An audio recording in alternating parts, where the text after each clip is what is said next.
Bonjour tout le monde, je suis aujourd'hui sur le salon à Bois-sur-Lignon, le salon bien-être, et je suis en compagnie de Sylvie Tessier qui est médium. Sylvie, j'aurais aimé aujourd'hui que vous nous parliez de la lecture des vies antérieures. Qu'est-ce que la lecture des vies antérieures? Eh bien, c'est aller dans le passé des personnes. D'accord. Je crois qu'il y a, c'est mes croyances qu'il y a donc des vies après notre vie, là.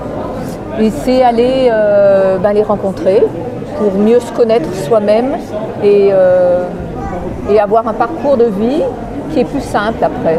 Ça pose parce que quand on dit ça, ça sous-entend qu'on a une influence encore dans cette vie-là de ce que l'on a pu vivre. Oui. D'accord, oui. ok.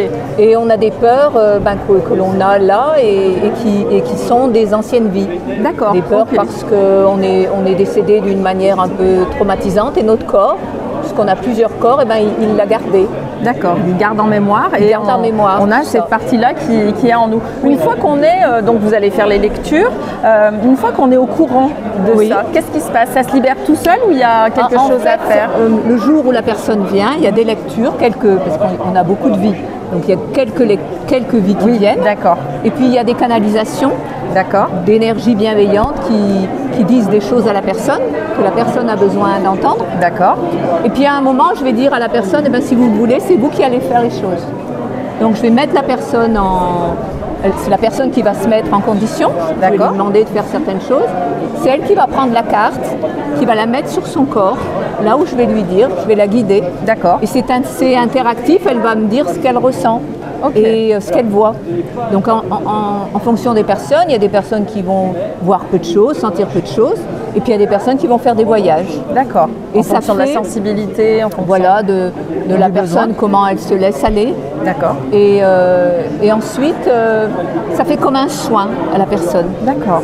Donc il se passe beaucoup de choses et souvent les personnes sont vraiment radieuses de ce qui leur est arrivé. D'accord. Parfois du mal à quitter la chaise parce qu'elles sont étonnées d'abord d'avoir senti des choses, d'avoir vécu d'avoir des messages directement, sentir de l'amour.